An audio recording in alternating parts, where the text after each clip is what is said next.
Hello and welcome back to Bad for Baseball, the baddest baseball podcast on the internet, presented to you by Betway. Holy moly, we've got wildcard games underway, and the first day did not disappoint. There was some electrifying pitching and some electrifying offenses as well happening between those Mets and those Brewers, and as well around the league. Not just postseason teams we're talking about today. We're talking about the teams that aren't in postseason, that are regretting some decisions that made in the offseason, during the regular season, when it came to their managers, their coaches, etc., and signing players. We've got some drama on that front of things. But before we get into it, though, as always, Nick, how you doing this morning after the first day of some postseason baseball? Yeah, it was good stuff, guys. We were live on this channel watching the Padres take on the Atlanta Braves.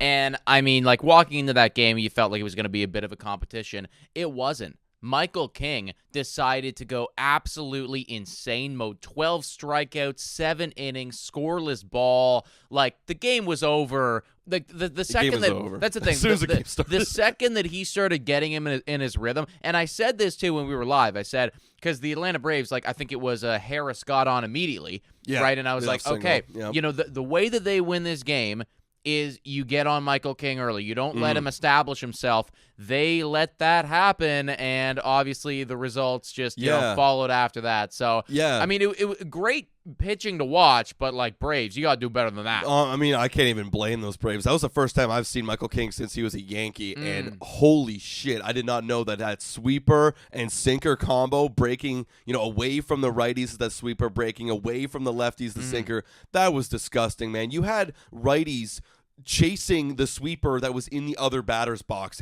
was starting right on the edge of the plate, thinking, oh, maybe this is a sinker. No, this is going to be a disgusting sweeper, and you're going to swing and miss. That, I know we're going to talk about it later, but damn, I had to mention that because that's still fresh on my mind. No, so gross. I completely agree with you. I mean, like, it was legitimately like 2-3 feet away. These guys were taking hacks at it. You know, from somebody watching on the couch, it's like, what the fuck are you guys doing? However, I can't even imagine what it looks like from their perspective. So, quick shout out there to Michael King and the San Diego Padres for actually putting in work in Game 1. Still work to do, but they are looking pretty good. Let's move on and talk about another former New York Yankees pitcher. This one not doing nearly as good as Michael King is. I am, of course, talking about Jordan Montgomery, and specifically the comments that the Diamondbacks owner had to say about Jordan Montgomery. In this offseason, they go out, they make this big splash, you know, coming off of a World Series appearance. They're looking for some pitching. They're looking for some guys. Jordan Montgomery's a good guy. Yeah, he was still available in spring training. That's also something to know, because we all know about the whole, late signing. Well, oh my God, what's his Scott Boras. Scott Boras, thank you very much. The whole Scott Boras thing, holding on to him, holding on to Snell, holding on to Bellinger, and then the Diamondbacks are like, you know what, let's just go and let's get this guy. And it was actually the owner that said that he went out and pushed for him. He pushed for him. So let me tell you guys exactly what it was that he said, because he does have a little bit of regrets right now, apparently. This is from the owner saying, looking back, in hindsight, a horrible decision to have invested that money in a guy that performed as poorly as he did. It was our biggest mistake this season from a talent standpoint, and I'm the perpetrator of that. So he comes out, he says that, terrible decision. In hindsight, I would never do that again. I'd never spend this money on this player. And, you know, looking at Twitter, like, they are kind of eating the owner alive. Right. Like, they're like, what the fuck, dude? Why would you say this? Why are you throwing Montgomery into the bus like that? Like, you know, this is like an internal thought. Give me your overall thoughts on just like the owner coming out and saying this, and then, you know, like, should he have, should he not? Right. Like, what are we thinking here? Well, obviously, I'm kind of, you know, the more I think about it, the more I'm split. I was talking to you yesterday, and I was fully 100% on the side of, like, the owner being like, well, he's got every right to be like, yeah, this is my fault, guys. Because if my owner, you know, as Blue Jay fans, they go out and they make a bad deal and he sucks, I'm like, yeah, you know what? That was your fault. Thank you for, making that signing. It is Montgomery's fault to not perform well. You know, when you sign a guy to $47.5 million, You expect him to play like a $47.5 million player over the next 2 years, and he did nothing but that. Montgomery had one of the worst seasons, if not the worst season of his entire career. So, yeah, I mean, good on the owner for taking blame. However, the reason why I'm kind of leaning towards like, wow, like that does kind of suck. Montgomery exercised his player option, and he's going to play with the team next year. Well, yeah. So it's like now he's playing under this blanket of like, well, now I know my owner doesn't even want me here, and I got to play. Yeah, you could be like, oh, but let's suck on that money. They suck on that extra $20 million and like suck it up, baby. But it's like, yeah, it kind of does suck. You are paying him to be good.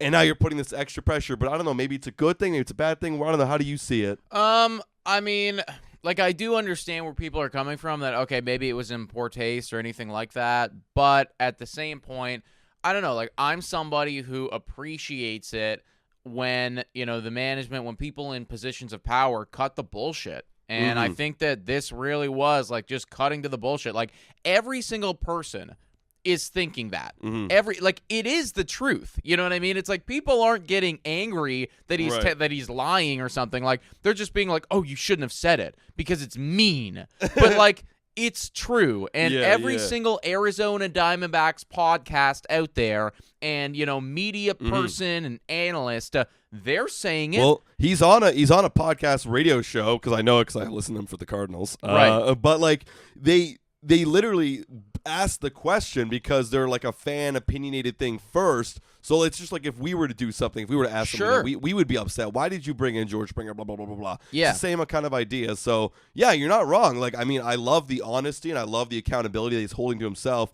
But again, at the end of the day, it's like, now it's adding a little wrinkle of drama because you're going to have Montgomery back next season. You need it to be good. Yeah, you do need him to be good, but I would also put it back on. I would put it back on everybody else that's saying, you know, and to your point as well. It's like, oh well, you know, now Montgomery knows that, like, you know, the owner doesn't like me or whatever. I mean, he's not a fucking idiot.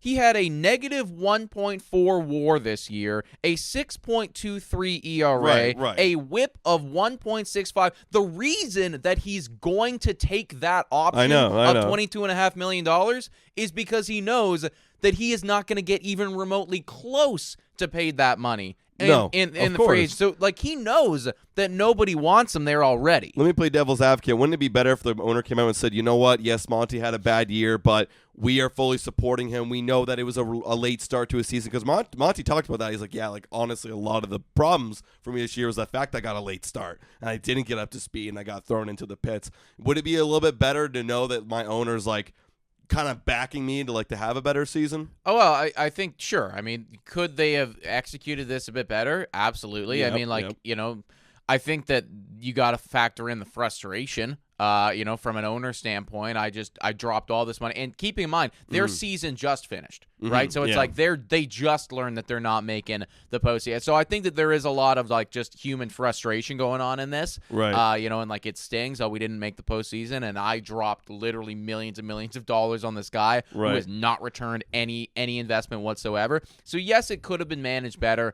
I don't think that, you know, like, I think social media is being pretty unfair because I would wager that 90% of the people that are responding to this guy being like, why would you say that? Right. No one's going to want to sign with you. They're the same people that, you know, would be the first ones to rage on Twitter about, like, how terrible, you know, Jordan Montgomery's being, right? Like, so I think that social media is being very unfair to what it is that or they don't know the situation fully. Like, because I mean, hey, like, at one point in my life, I was a brand new baseball fan and new to sports, and I didn't really understand contracts or the free agent market, and I was like, oh, like, I just like him because he's a player and I want him to do well, and they're not thinking about the implications of what this means for your entire team. Also, side note, out of the 25 games that Montgomery started in this year, they were 13-12, so they actually won more. Okay. I know that's not on pace to surpassing their win-loss record, but it wasn't actually too bad? Well, that is one of those situations where I'm not looking at the win-loss record. Yeah, I'm just looking at you, right? Because you're right. He is 8-7. His win-loss record is 8-7. So, you know, you could make some type of argument. But when you have the whip is 1.65. Yeah, he definitely wasn't helping. Like, they must have scored like a shitload of runs in the starts that this guy had, because that's absolutely insane. Actually, it's crazy. Okay, so his last few wins, the Diamondbacks scored 14 runs, 10 runs, 11 runs, 9 runs, 6 runs, 5 runs, 12 runs, 9 runs. Yeah. That's all his last wins. So, you could throw me out there and we're still winning that ball. Well, Yeah. probably not. Probably not. Yeah, but, no, what are you talking about? Don't shoot yourself short like that, Yeah. man. Like, come on, you can do it. I can do If you it, can do man. it, you can do it. But no, seriously. Obviously, it's like the offense just decided that we are Yeah. going to win that game, regardless of what the pitcher does. Fuck, Monty's on the Monty's mound. on Boys, the ball. lock in. Exactly, right? Look, so ultimately, folks, could this situation have been handled better? Of course.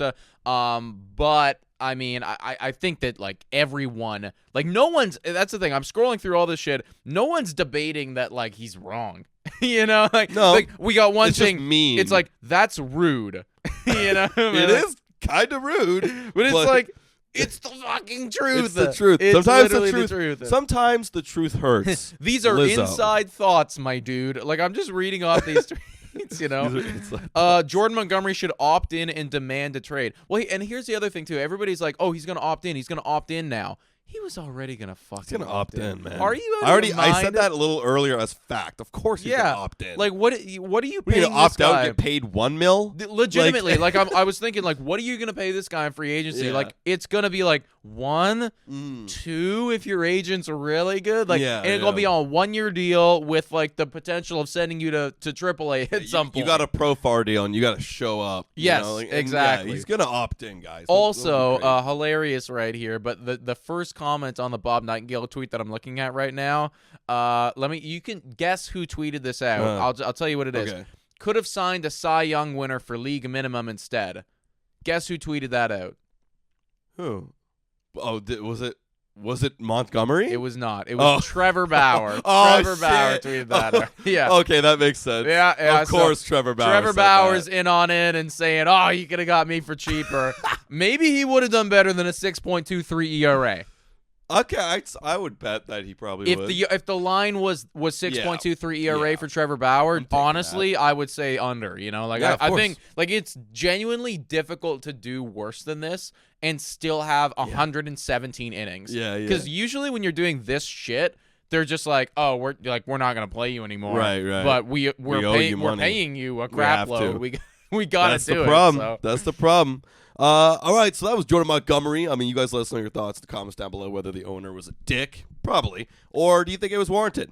Truthful dick. Truthful dick. I mean, that's fine. That could be both, right? Moving on, we're talking about another club in that NL West division. We're talking about the San Francisco Giants, and on Monday, I believe it was, they announced that they fired their former president. He's gone. I actually don't know how to pronounce the name, Zahir or something like that. I'm from the American League East. I'm very privy to those guys, but yeah, Farhan Zadidi. Yep. Zadidi. Something like that. Something like that. We'll go with it. He's gone. I don't care. He's no more. But what I do care about is Buster Posey being announced the new Giants president and operations of baseball. And this is refreshing to me. I mean, I don't know why more ball clubs and even sports teams don't do this more often, where they take an iconic player from their own franchise and make them the president. We sit around here being like, wouldn't it be great if this iconic player was the president? Yeah, they would save everything. Because here's the thing. Every fan base usually hates their president. Usually, unless they're winning chip after chip after chip and making great deals. But they usually hate them. But if you put your own iconic player in there, like Buster Posey, Hall of Fame Buster Posey, then you're going to absolutely root behind your team. I'm going to get excited for the next season, especially the Giants, who have come up so short in the last few years, and I haven't really felt like they've gotten over the edge and gotten the big players that they wanted to in the off seasons. But now Buster Posey says, we're going to be the ultimate prepared team. And he's going to say he's putting players first. He's making this all about the team, the players. What better president to run a baseball organization than someone who's been in the baseball organization? Yeah, so I got a couple different thoughts on this because I think, obviously on the surface level, yes. Now, there are a couple boxes that need to be checked here, right? Like, there's a lot of shit that, I'm sure the president does we have no idea about. And I don't know if Wait. Buster Posey is probably not aware of either. You're not telling me it's just like MLB The Show, where I just go boop, boop, boop. Wouldn't that be nice, right? Wouldn't that be nice? Like you just have a whole system there, and like you could just send your offers out that way by clicking the X button or whatnot. But no, seriously, like obviously there's a lot of stuff that goes into this. And Buster Posey, as we know, spent majority of his working career playing baseball. So it's not like he's been in an administrative role before or leadership role like that. He's been leadership on the field, but differently, it's obviously very different. So there's a lot of boxes that need to be checked, and I do anticipate that there would be a learning curve with this from somebody like a Buster Posey, right? And we'll see how cut out he is for it. However, on the flip side of that, you are not going to get anyone better or anyone that cares more about the future and the development and the success of this team than somebody like a Buster Posey, right? Yeah. Of course, he's gonna have to deal with all the money and like we got to be profitable and we got to do all this shit. However, at the end of the day, I would anticipate that the number one priority for somebody like a Buster Posey is always going to be, I want to be a winning ball club. Yeah. I want to make the fans happy. I want to bring chips to San Francisco because he is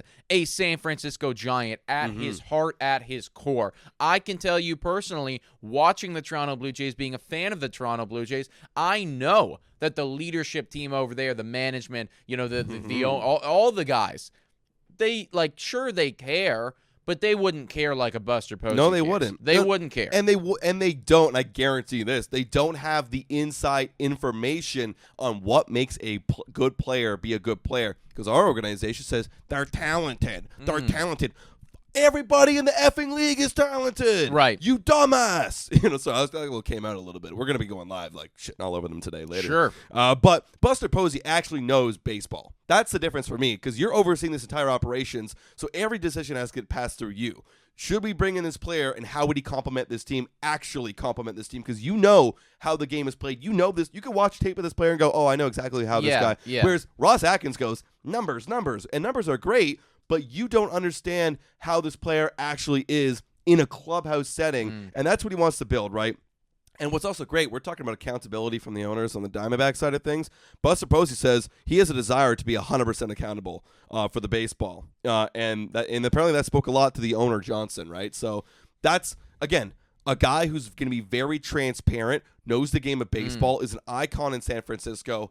This, to me, just makes so much sense from a San Francisco Giants organization that I could imagine was starting to lose faith in their fan base. Sure. And this was the move to kind of bring them back. And I'm also thinking, too, from a player's side of things, if you get signed to the San Francisco Giants now, and you get brought in to the office, and Buster Posey's the one standing there, and he's telling you, it's like how excited he is to have you on this ball team, because he's buying into you. He's spending $15 million a year on you and your future.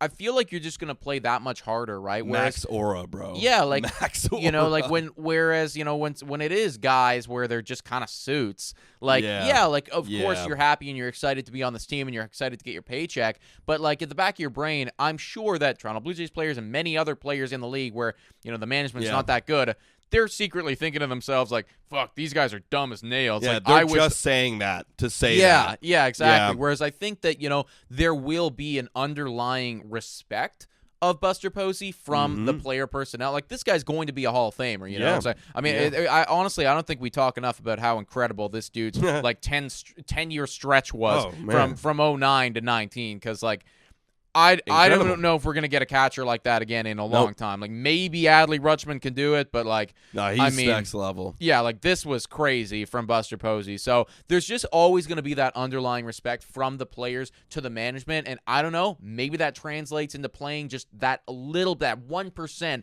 harder than the other guys. Absolutely. And good on the San Francisco Giants for doing that. We always say that they're our comp over in the NL for the Blue Jays and the Blue Jays, not to this level, because Buster Posey, no one will be like Buster Posey, But go get me Russell Martin, the Give me Canadian. Russell Martin. Give me somebody who's like that, who understands the game, who is, really good for a long period of time. Shout out to the Giants for doing it. Let's move over to the Miami Marlins. Now, this is a team. This might be the first time, actually, that we've talked about this team on Bad for Baseball because, let's face it, folks, no one's talking about the Marlins. About the Miami Marlins, right? And they want that to change. So, apparently, Isaac right here, he is a insider for the Marlins, Isaac Azut, I hope I'm saying that properly, saying, per sources, the term I'm hearing is bloodbath regarding the Marlins firings, clubhouse attendants,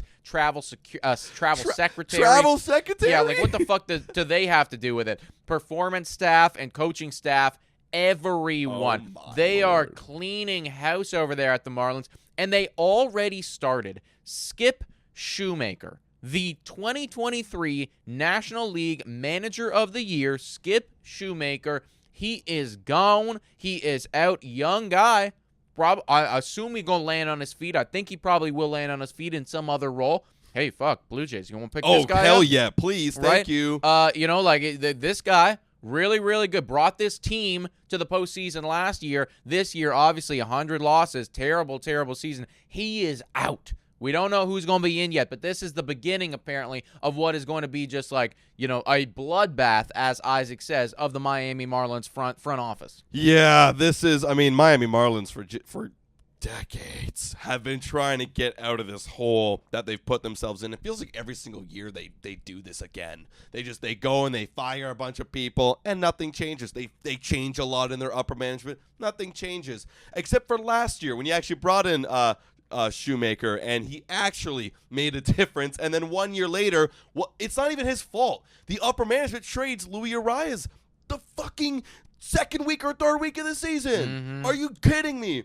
And then they go and they just stink it up in the offseason. They stink it up all year. And then you go and you fire the one guy that's like the one positive on your team. I mean, whenever they say, like, yeah, we got a clean house, this is literally what the Miami Marlins are doing. And, like, I guess you could say maybe we should clean some house. But then what you got to do is the Marlins, you got to let the new people get established. Like, you gave this guy 2 years, and in the 2 years, he actually brought you back. I don't know how he brought you back to the postseason.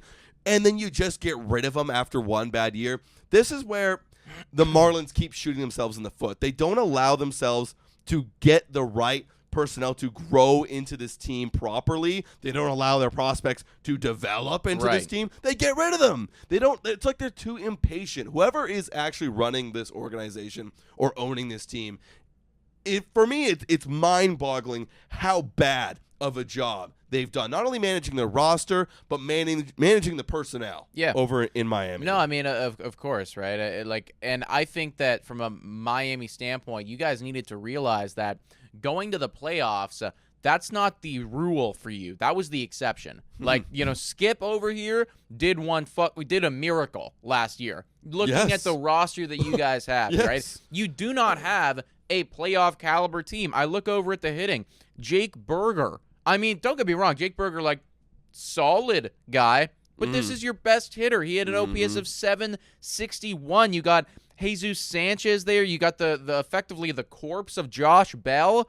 I mean, you have one guy with an OPS over 800, and that's Jonah Bride, who only played in 71 games.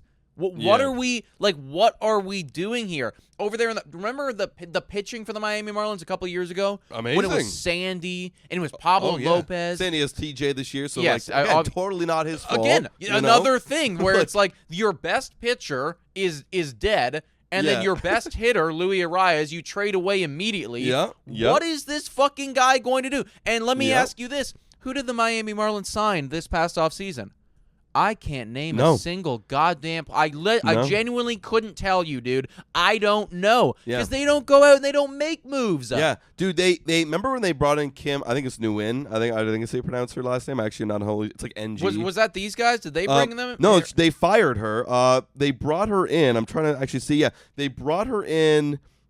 What year was it? Marlins general manager in 2020. Fired her 3 years later. They brought in a new guy last year who did dick all. So it's like That's what I'm talking about. You don't have. You're over it so fast. You're so impatient for a bottom feeder team. Like, you gotta grow. Well, that's the thing. Like, it feels like we're trying to do so many different things at once. Like, are you rebuilding? Are you retooling? Right. Are you going in? If you're going in, where's the money? Like, I just don't understand what we're doing here, and I feel like they don't have a clear direction. Whether that was Skip's fault, I don't know. Maybe Skip just got lucky. He walked into the. I have no idea, right? But did he not have a direction? Does the ownership not have? Look, who is the fucking person calling the shots here? And why aren't they telling everyone this is what we're doing? You know? Yeah, I know. And dude, the whole Derek Jeter thing, like that was crazy. He goes over there for a little bit and goes like, oh, like, let's see if we can like help this organization. He's there for like 3 years. Yeah, gone. He's like, well, F this. I'm out of here, because they just don't have. They keep trading away It's a horrible.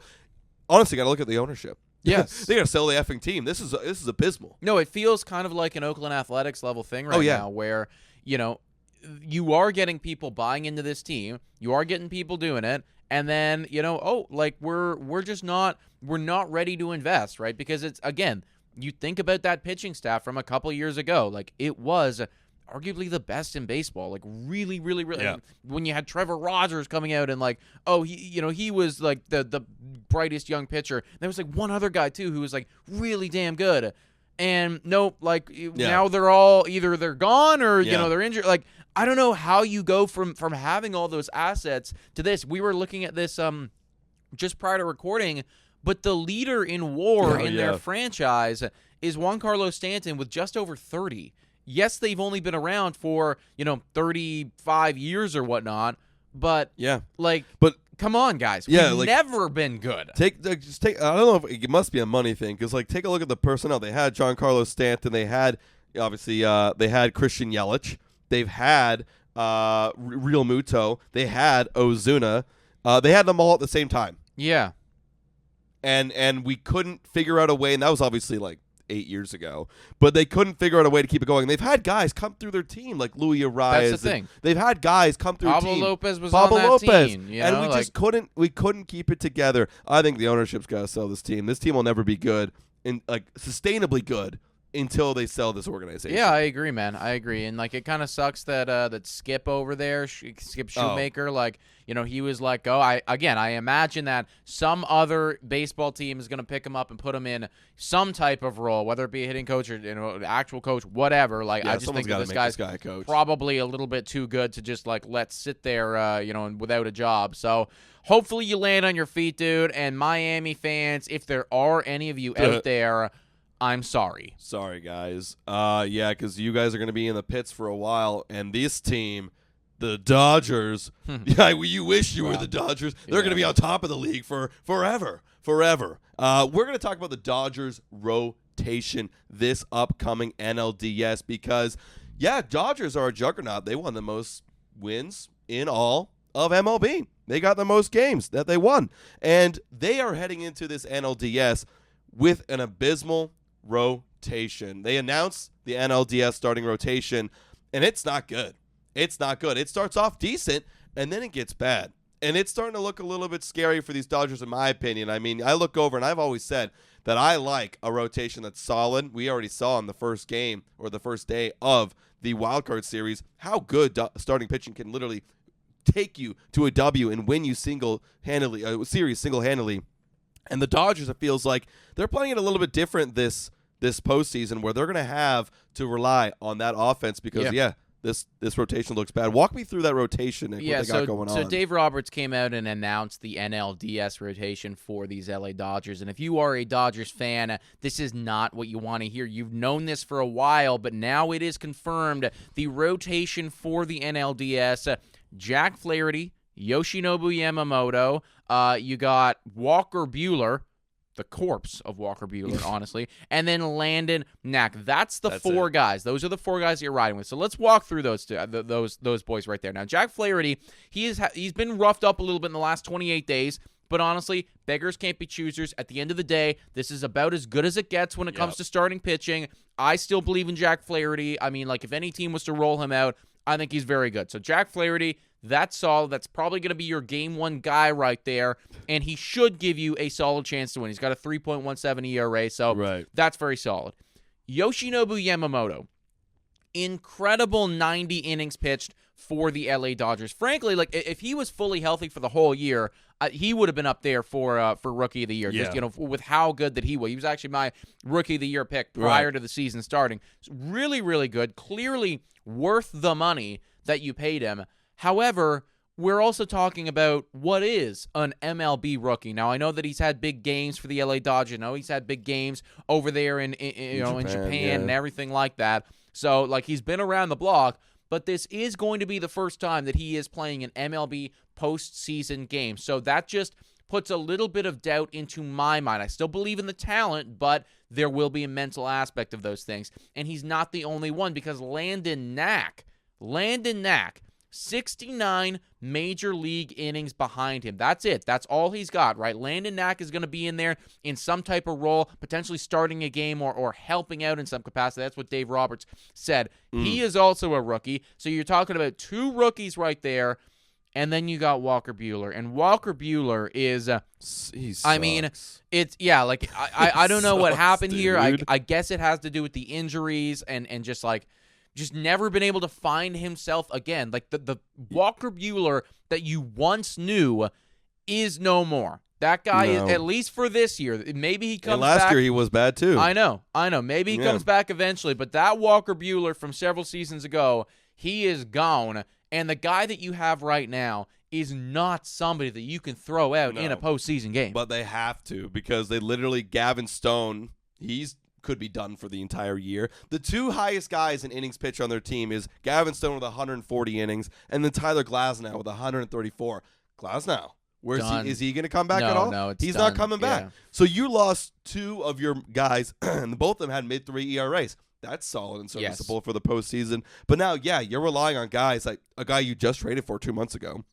Yamamoto has been literally hurt half the season. He's come back, and he's only pitched 90 innings this year. And Knack, and you also, it's not good. And for me, this is a big blow. And as much as I love watching Shohei Ohtani on the field, and I love watching this exciting Dodgers offense, they got to put up 5+ runs a game. Minimum to get themselves through this postseason, because they're going to have to face some pretty tough pitching themselves, and they're also going to have some tough offenses on the other side of things. They might face the Padres in the first series. Yeah. So that's going to be tough. We saw what they did against those Braves. Granted, it was against AJ, a rookie, but they got to put up. They got to. Now, to their credit, and I will give them this, right? To their credit, in the last 30 days, everybody, just from a team standpoint, the last 30 days, the LA Dodgers have an OPS of 857. That's their team OPS. That is 50 points higher than any other team in MLB in the last 30 days. So they know the recipe for success. And, I mean, I don't even think it's debatable. Like, that lineup is the best lineup in baseball. So it is possible. Shohei Ohtani, Mookie Betts, Freddie Freeman will be coming back. Will Smith, Teoscar Hernandez, like the list goes on and on and on and on, right? This team is fucking deep when it comes to the hitting. The question is, when you go up against Michael King of the San Diego Padres, who just pitched an incredible game, or, when you go up against Zach Wheeler of the Philadelphia Phillies, or Aaron Nola of the Philadelphia, you name it, a really good pitcher, who is going to win that battle? Can you get to that guy? If he gets locked in and established, I think that's game over, because I do think that the starters that you have on the bump are just ultimately going to give up some runs. You are going to be relying on Shohei Ohtani. You're going to be relying on your bullpen a ton. And that's another thing as well, right? Is the bullpen going to be able to withstand several weeks of continuing to get taxed and taxed? Will that eventually catch up to you? There's a lot of question marks here. Yeah, their bullpen overall in the season, you can't really select by splits when you choose bullpen or reliever ERA on MLB.com, but on the entire year, 16th in baseball. So it's a mid bullpen, but in the last 30 days, their total team ERA is 4.56. So it's 27th in baseball, or 26th in baseball, excuse me.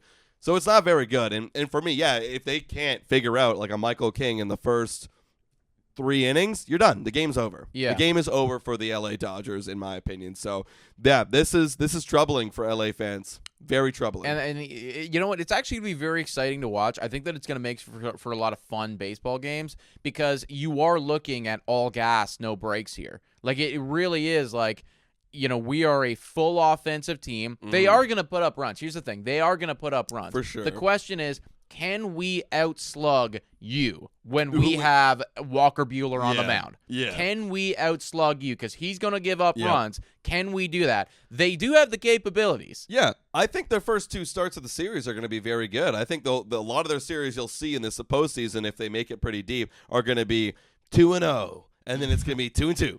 And then it's like, all right, we're back to even. Now now game 5, we got, Flaherty on the mound, and then maybe they got a chance. Well, that's the thing. If they lose out, if you lose a Flaherty or a Yoshinobu start, you're cooked. Like that, you're cooked. You got to win those games when you have the good pitchers on the bump. You have to, right? Because then you got to imagine the next 2 games you're going to be dealing with some rough starters, and then also you're going to be taxing the hell out of your bullpen, probably, right? Oh yeah. So sure. you have got to win those games when you have your solid guys on the bump. And frankly, I think if they're going to go on a run here, this is why it's going to be extremely exciting. And part of me almost wants the Dodgers to go all the way and win this thing because the only way for them to do so is if Shohei Ohtani's and has his fucking 6 for 6, 3 home runs, 10 RBI games. He does it Ohtani again. Yes. He does it Ohtani. If that's how they're going to win. Yeah. And I think he's capable of doing, like, there's one guy in baseball that I think is capable of doing that, and that's Shohei Ohtani. So he may be able to wheel your team to victory, but it's going to be tough. It is going to be tough, and we're going to find out this weekend. That'll be the first Shohei Ohtani postseason appearance. Which is really exciting. That's going to be some must-watch baseball, everybody. Also, we're not even going to be able to see it because we got a wedding this weekend. It's absolutely bullshit. That's why this episode it's coming out a little bit later today on the Wednesday, as apart from our usual Thursdays, everybody, because of that. But we're making do. And hopefully we get to catch a little bit of highlight reel package of that Ohtani. I'm not entirely sure of the schedule and everything like that, but I think we are intending to go live for a postseason game on the Monday. If the Dodgers are playing, that would be a really good one. Would love to see that, depending obviously about who their opposition is. But looking like could be the Padres for them.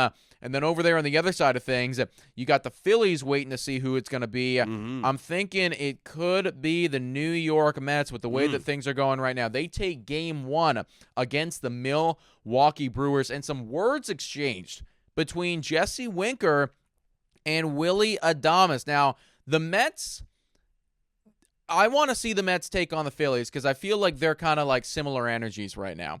The Mets are the Mets are out. For lack of a better term, the Mets are out to fuck right now. Like they are going to fuck some people up. That's the thing. Yeah. They're going hard in the paint. They have a type of energy. And it's almost animalistic the way that they're playing baseball right now, because they know that any game could be their last game.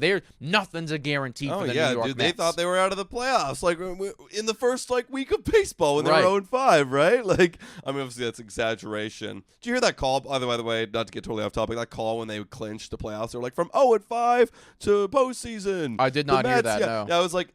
Okay, 0-5 is it's a bad start, but it's a long season, Yeah. So, but anyways, they're out and they're being aggressive, man. I made a little short, predicting the postseason wild card game matchups.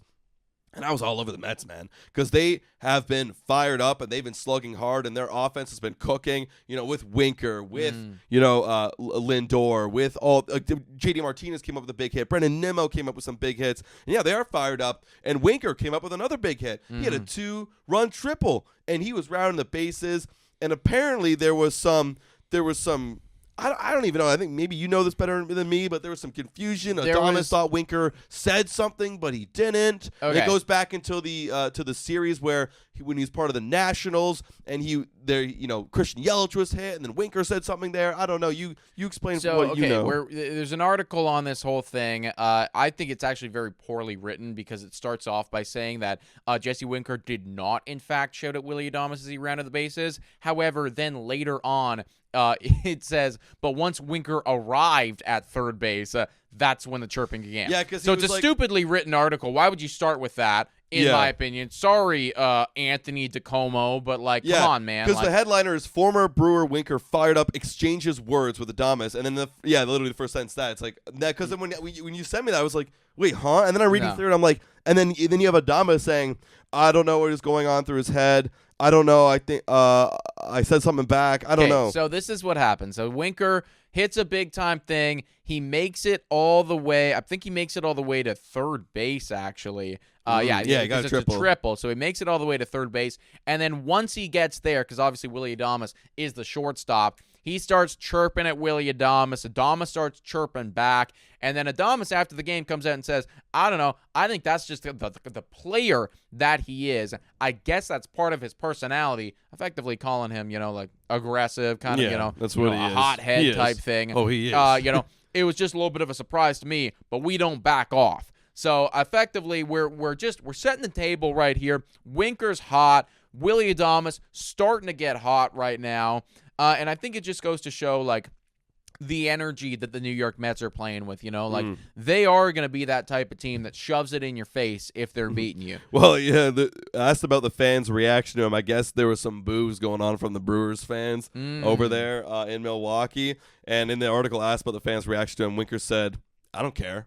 Yeah, he doesn't give a crap about you, Milwaukee. He's gonna score a 2-run triple, win the game 8-4, shove it in your face, walk in your own ballpark, grab the series from you, and go over and face the Phillies. He doesn't give a fuck. Yeah, man. And you know what? Credit to Jesse Winker, right? He had such an incredible start to his career. I was thinking, holy crap, this guy is arguably the most underrated player in baseball.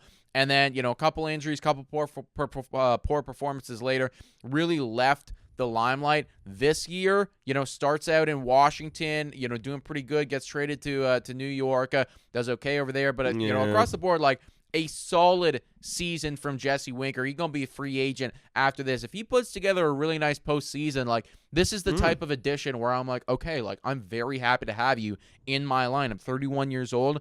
I mean, this is gonna be because looking back at his career, long time in Cincinnati, Seattle. He doesn't have a whole lot of postseason experience, man. I imagine he is very excited to finally be in this moment right now for the New York Mets. I don't even think he has a single postseason experience. Yeah, I'm wondering if Cincinnati made it in one of those years. Seattle, 2022. True. Oh, well, we know about that. We know about that, actually. This is the second time in the postseason. Yes, at the very least. So, yeah, credit to Jesse Winker, man, for being fired up. I anticipate to see more of that as this series develops. If there is a Game 3, kind of hope that there is, that they force one, because I think that these two could go head-to-head. Also, I forgot that he was even on Milwaukee, but he batted .199, so I wonder if there's some sour taste in his mouth. That's the thing. People are saying that this goes all the way back. Right. That there is something about these two guys did not like each other. It was one of those clubhouse things where we didn't get along. So now it's I'm gonna shove it in your face that I'm beating you and whatever. So we'll see what happens today, everybody, when they match up for Game 2. Again, that's why I kind of hope that it is a Game 3 type of situation. Milwaukee forces it. But either way, the New York Mets, they are a freight train right now. They are rolling. Gonna be a tough fight if they do match up against the Philadelphia Phillies. Obviously, the Padres as well. They are looking really good. I think that it's just the way that team is built.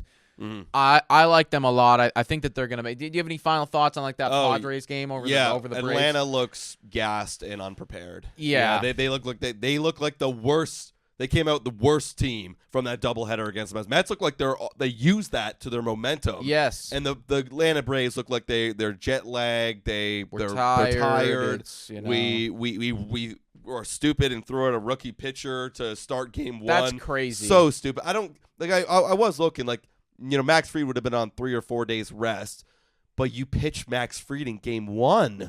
I don't care if he goes 4 or 5 innings.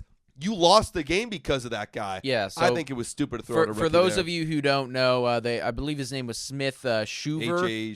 Smith Shoover. Yeah, right. And we're talking about somebody who's 21 years old. Yeah, we're talking about somebody who has pitched 4.1 innings this year for the Atlanta, 4.1 innings, and it was on May 23rd. Like, he was just making a spot start because somebody else was injured type thing, and he gets the start in your first game of the wild card. I understand that your guys are gassed. I understand that your guys are fatigued, but right after him, they threw out a bullpen guy who had pitched over Aaron Bummer, who had pitched over 50 innings for the Atlanta Braves that year, and he went hitless. He was great. Why are you starting this basically a rookie, right? In this the first game of your postseason, and then afterward you have this other guy who could it doesn't dumb management. Yes, I know you had a doubleheader, but I don't care. It's the wild card series. You can rest on that one day off if we win the series, or you could rest 2 days off if we go and we sweep these guys. It was stupid. So, yeah, I think Atlanta's cooked. I don't even, is this guy a top prospect? He was drafted in the 7th round of the 2021 MLB draft.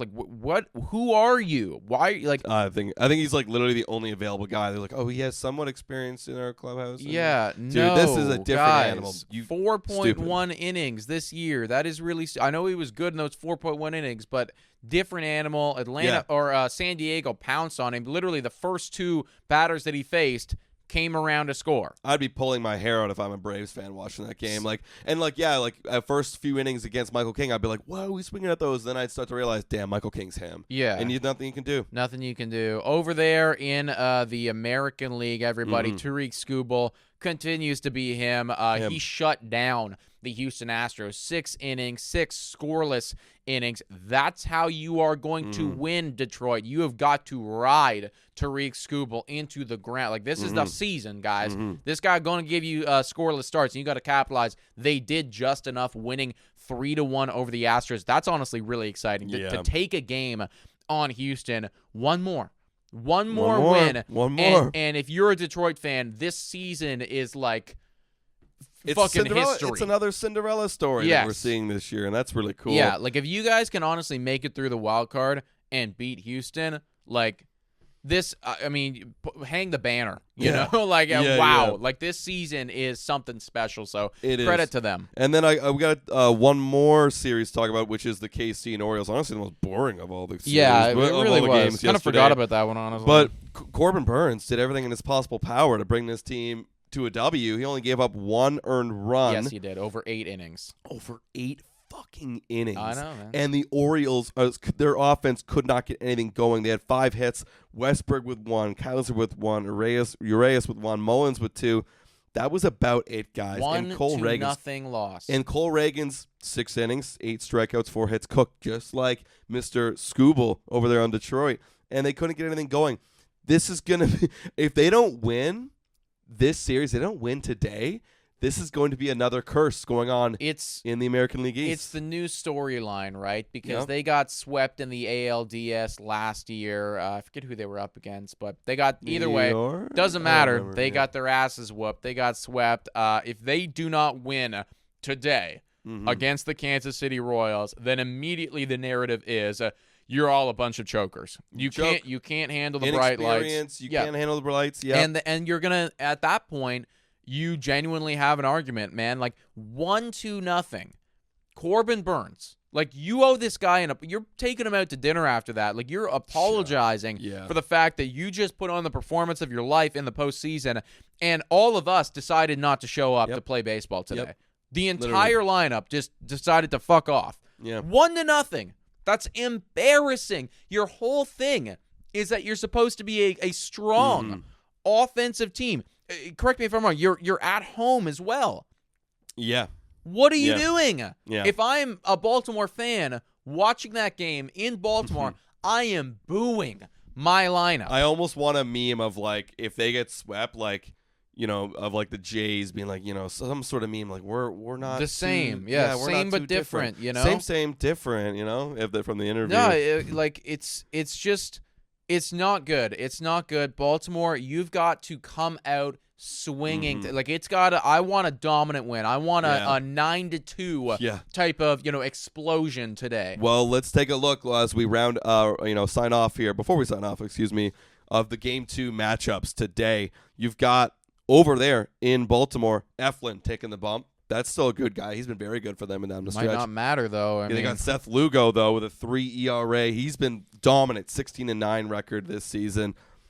Dude, this feels like a Royals is going to sweep this one. I hear you. I'm going to say Baltimore does it, though, just because you can't. I know. You can't lose today. You cannot. Yeah. Baltimore fans, not fans, excuse me, not your fault, but Baltimore players. I imagine you're not watching this right now, but if on the off chance, Adley Rutschman, you're tuning in today, you know what I saw on fucking Twitter today? What? I saw this on Twitter.